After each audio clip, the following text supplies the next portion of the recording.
ناظرین، خبرنامے میں آپ کو آگاہ کریں، پنجاب اور خیبر پختونخوا میں انتخابات کا معاملہ، سپریم کورٹ میں از خود نوٹس کیس کی سماعت پیر 11:30 بجے تک کے لیے ملتوی کر دی گئی ہے۔ سماعت کے آغاز پر پیپلز پارٹی کے وکیل فاروق ایش نائک نے 2 ججز پر اعتراض اٹھایا۔ مزید تفصیل جانتے ہیں اعجاز حسین سے۔ جی اعجاز، بتائیے گا کیا تفصیلات ہیں آپ کے پاس؟ بتاتے چلیں کہ سپریم کورٹ میں پنجاب اور خیبر پختونخوا میں انتخابات کے معاملے پر از خود نوٹس کیس کی سماعت پیر 11:30 بجے تک کے لیے ملتوی کر دی گئی ہے۔ پیپلز پارٹی کے وکیل فاروق ایچ نائک نے 2 ججز پر اعتراض اٹھایا ہے۔ آپ کو بتاتے چلیں کہ سپریم کورٹ میں از خود نوٹس کی سماعت گزشتہ روز شروع ہوئی تھی، آج بھی اس پر سماعت ہوئی، تاہم پیپلز پارٹی کے وکیل فاروق ایچ نائک نے 2 ججز پر اعتراض اٹھایا تھا۔ مزید تفصیل جانتے ہیں، اعجاز حسین ہمارے ساتھ موجود ہیں۔ اعجاز، بتائیے گا آج کیا ہوا سماعت میں آج سپریم کورٹ میں؟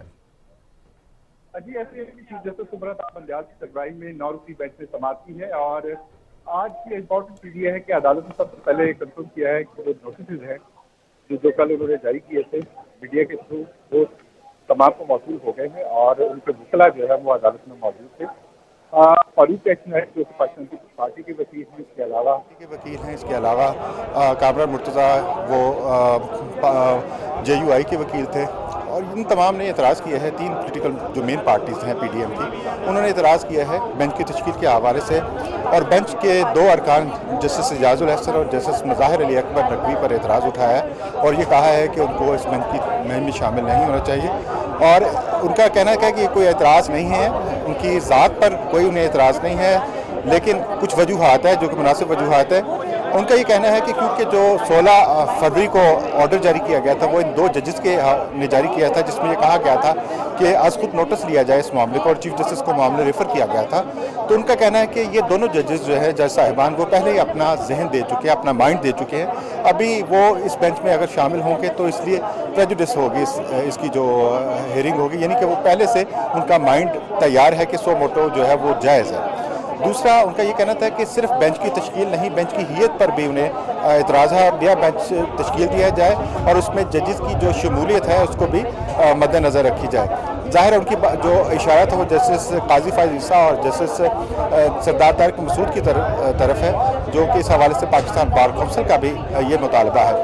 آج جو سماعت ہوئی ہے اس میں چیف جسٹس نے یہ کہا ہے کہ یہ جو از خود نوٹس لیا گیا ہے یہ عوام اور آئین کے تحفظ کے لیے لیا گیا ہے، اور ان کا یہ کہنا تھا کہ سپریم کورٹ جو ہے وہ جو محافظ ہے۔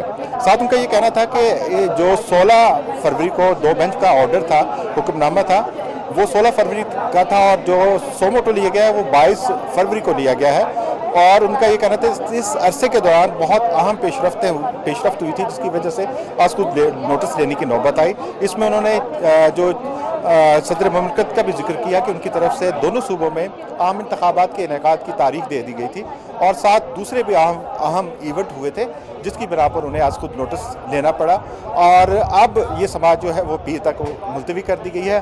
آج کی سماعت میں بظاہر کوئی دلائل نہیں ہوئے، صرف جو پارٹیز تھیں ان کی اٹینڈنس ہوئی ہے، ان کی طرف سے اٹینڈنس لی گئی ہے کہ جن فریقوں کو نوٹس جاری کیے گئے تھے کیا ان کے وکلاء عدالت میں موجود ہیں، وہ آج یہ کام مکمل ہو گیا۔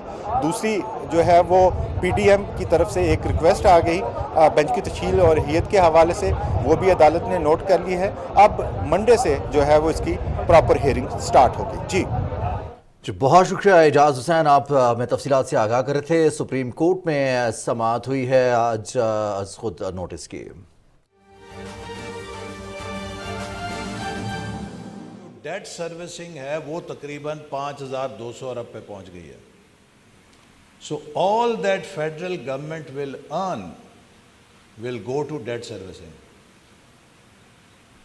ڈاکٹر صاحب بیٹھے ہیں، آپ فائنانس کے جانتے ہیں شجاع صاحب، کہ اب ایک ایسی کمپنی کہ جس کے پاس اتنے وسائل نہیں کہ وہ اپنے اخراجات کے لیے کوئی پیسہ کر سکے، you will spend your whole revenue on your debt servicing. Now your defense budget is borrowed, your development budget is borrowed, your cost of running the civil administration is borrowed, your cost of pensions is borrowed, and all your subsidies and transfers you make to provinces are borrowed. How long can you sustain? And this is what IMF managing director is saying, کہ we are not in the business of running any country, but this is what the country has to see, کہ what we are doing. So we don't even earn enough کہ ہم اپنے اخراجات کو پورا کر سکیں. اور وہ اخراجات کیسے پورے ہوں گے؟ We have to increase our tax revenues, not just incrementally but exponentially. One. Number two, investments. جو گروتھ ہے وہ آتی ہے انویسٹمنٹ سے. اس وقت پبلک سیکٹر کی کیپیسٹی ٹو انویسٹ ختم ہو گئی ہے. جیسے میں نے آپ سے کہا کہ 750 ارب روپے کا پی ایس ڈی پی ہے اور اس میں بھی آخری 3 مہینوں میں پتہ نہیں ہوتا کہ کتنا ریلیز ہوگا. It is peanuts.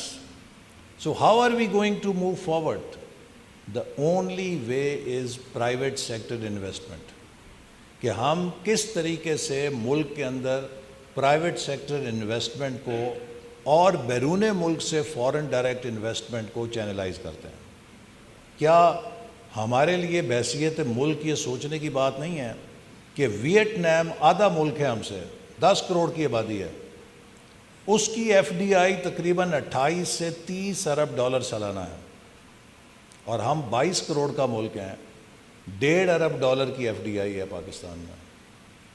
سو آج پوری دنیا میں 2 ٹریلین ڈالر سے زیادہ ایف ڈی آئی گلوب میں گھوم رہی ہے. All it is looking for is a good destination. So the name of the game is کہ کون سا ملک enabling environment create کرتا ہے. ہم اگر لوگوں کو بھگائیں گے, ہم اینٹی انویسٹمنٹ ہوں گے, وہ بھاگ جائیں گے. ان کو تو 2017-18 میں پریزیڈنٹ شی کے کہنے پہ چائنا کی ٹاپ 100 کمپنیز نے سب نے آ کے اسلام آباد میں دفتر کھول لیا تھا.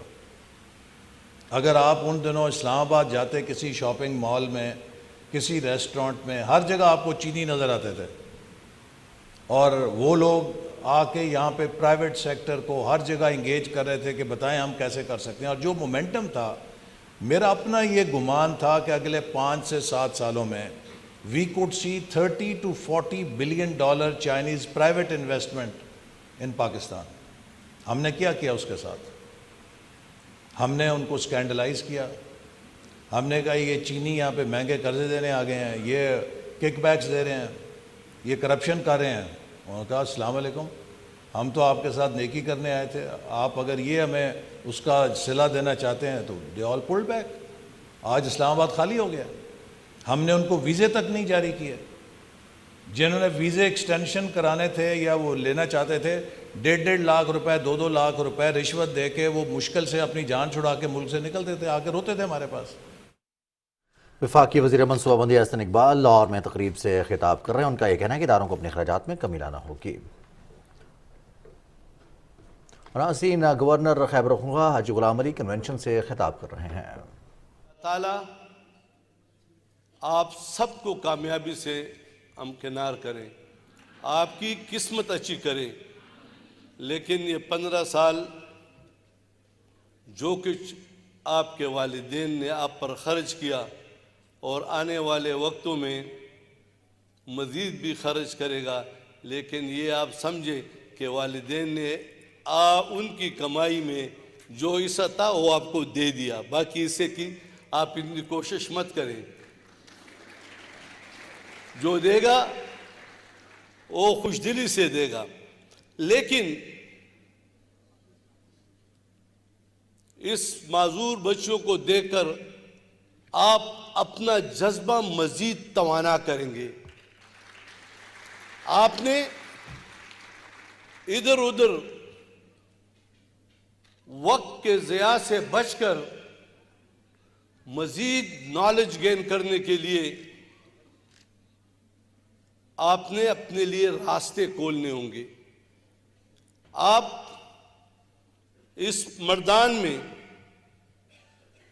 بہت سارے بزنس مین ہیں, فیکٹریاں ہیں, ڈاکٹرز ہیں, ہاسپٹل ہیں,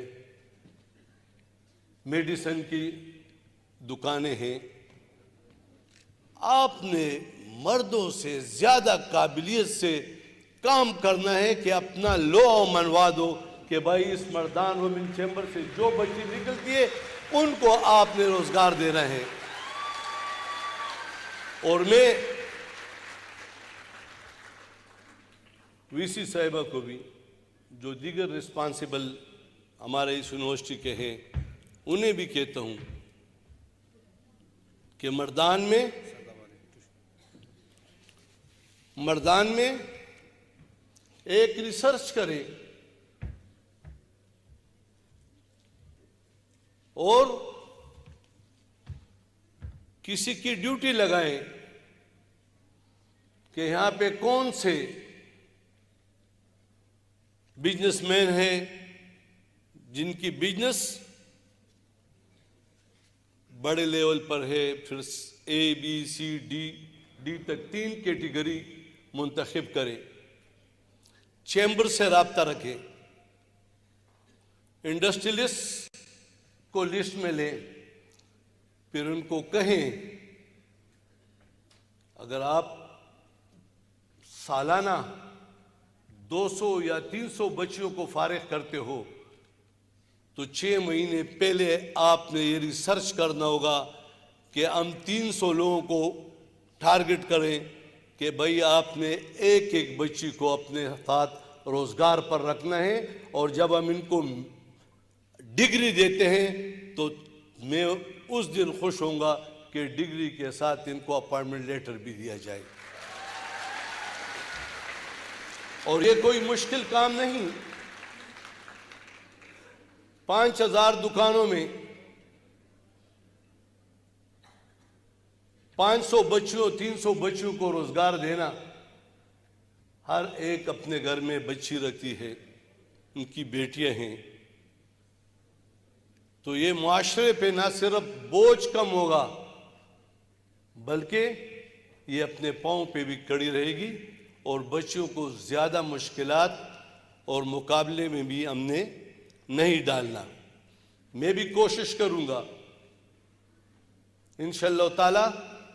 یہاں پہ کافی انڈسٹریلسٹ ہمارے دوست ہیں، میں اس سے بات کر کے کچھ بچیوں کو میں اس میں ایڈجسٹ کر کے آپ کو کہہ دوں گا کہ ان سے رابطہ کریں تاکہ ان کو روزگار ملے، اور سب سے بڑی خوشی والدین کی بھی، ہماری بھی، اس یونیورسٹی کی بھی یہ ہونی چاہیے کہ میری اس یونیورسٹی کا طلباء، اسٹوڈنٹ یہاں سے نکلتے ہوئے اگر اس کو روزگار ملے گا، اور آپ کی یہ ذمہ داری ہے۔ گورنر خیبر پختونخوا حاجی غلام علی مردان میں تقریب سے خطاب کر رہے تھے۔ انہوں نے کہا کہ نوجوانوں کو اپنی توانائیاں حصول علم کے لیے صرف کرنی چاہیے۔ ناظرین، راولپنڈی اسلام آباد میں اذان جمعہ کا وقت ہوا چاہتا ہے، آئیے سننے کی سعادت حاصل کرتے ہیں۔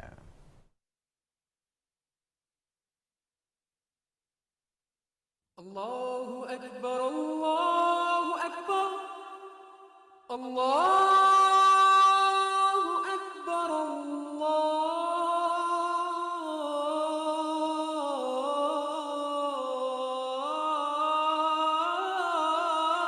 اکبر اشہد ان لا الہ الا اللہ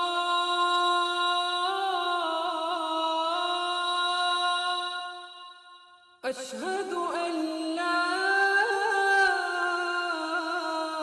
الہ الا اللہ اشہد ان محمد رسول اللہ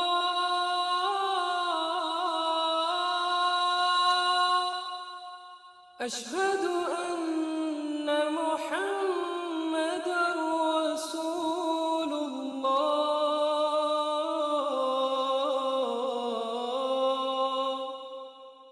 حی علی الصلاة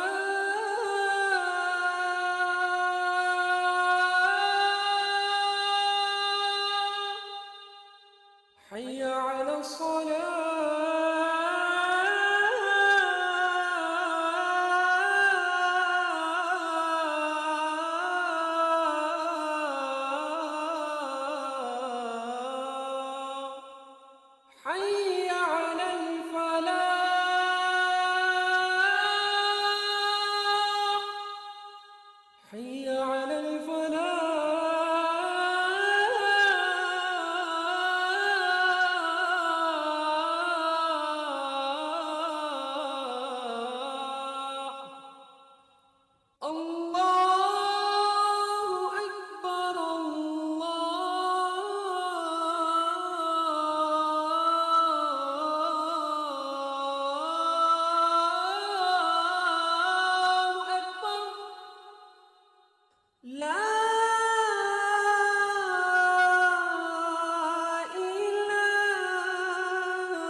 حضرت انس رضی اللہ تعالیٰ عنہ سے روایت ہے کہ رسول اکرم صلی اللہ علیہ وسلم نے فرمایا، تم میں سے کوئی شخص اس وقت تک مومن نہیں ہو سکتا جب تک اس کو مجھ سے محبت اپنے ماں باپ، اپنی اولاد اور تمام لوگوں سے زیادہ نہ ہو۔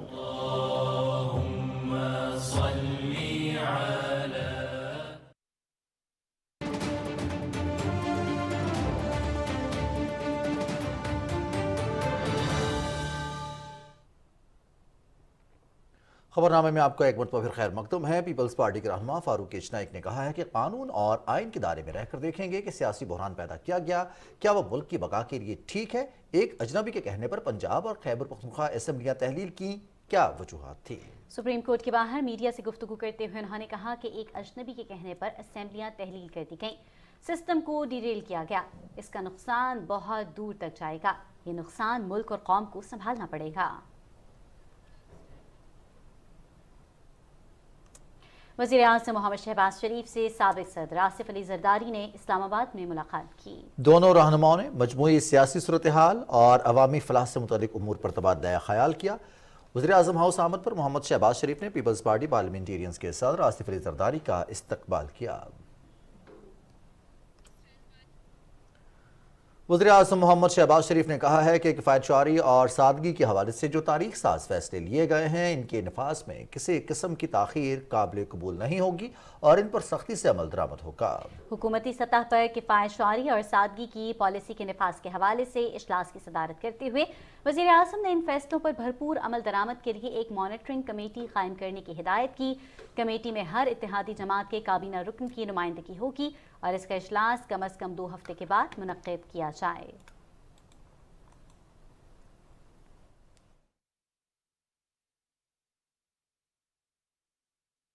آئین کو امینڈ کرنے کا اختیار دیا تھا، وہ اچھی مثال نہیں تھی، وہ اچھی روایت نہیں تھی، اور جب 2007 میں وکلا تحریک ہوئی، عدالتوں کی آزادی کی بات کی گئی، تو ہم سیاسی کارکنان نے، وکلا نے، آپ میڈیا کے دوستوں نے، ایک عام آدمی نے یہ تصور کیا تھا کہ ہماری عدالتیں اب انصاف پر مبنی کام کریں گے، اور یہ جو بار بار ان کانسٹیٹیوشنل چیزیں اس ملک میں ہوتی ہیں، ان چیزوں کو نہیں کیا جائے گا۔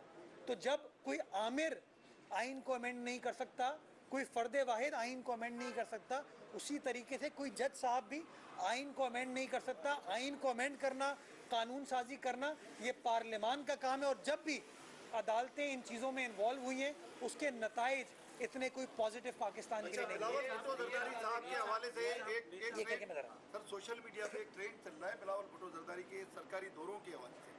ایک طرف آپ نے معیشت کا ذکر کیا کہ وہ تباہ حال ہے، اور دوسری طرف ان کے دوروں پہ اربوں روپے خرچے کی جو ہے وہ پوسٹ لگائی جا رہی ہیں، اس میں کتنی صداقت ہے، اس حوالے سے آپ کیا کہیں گے؟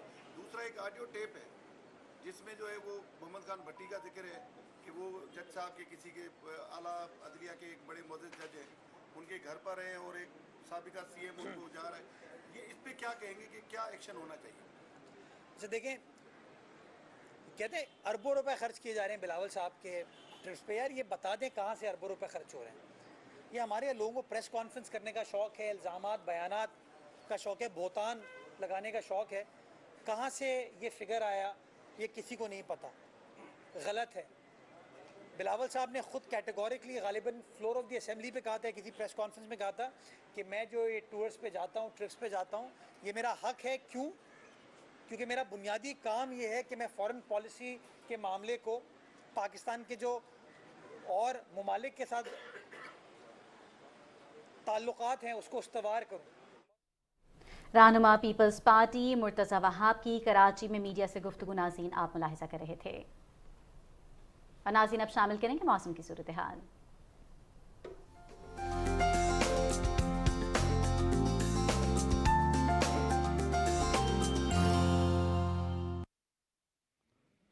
السلام علیکم، بدلتے موسم کی خبریں لیے میں ہوں عبد القدیر۔ ناظرین، محکمہ موسمیات کے مطابق آئندہ 24 گھنٹے کے دوران ملک کے بیشتر علاقوں میں موسم خشک، جبکہ پہاڑی علاقوں میں رات اور صبح کے اوقات میں سرد رہے گا۔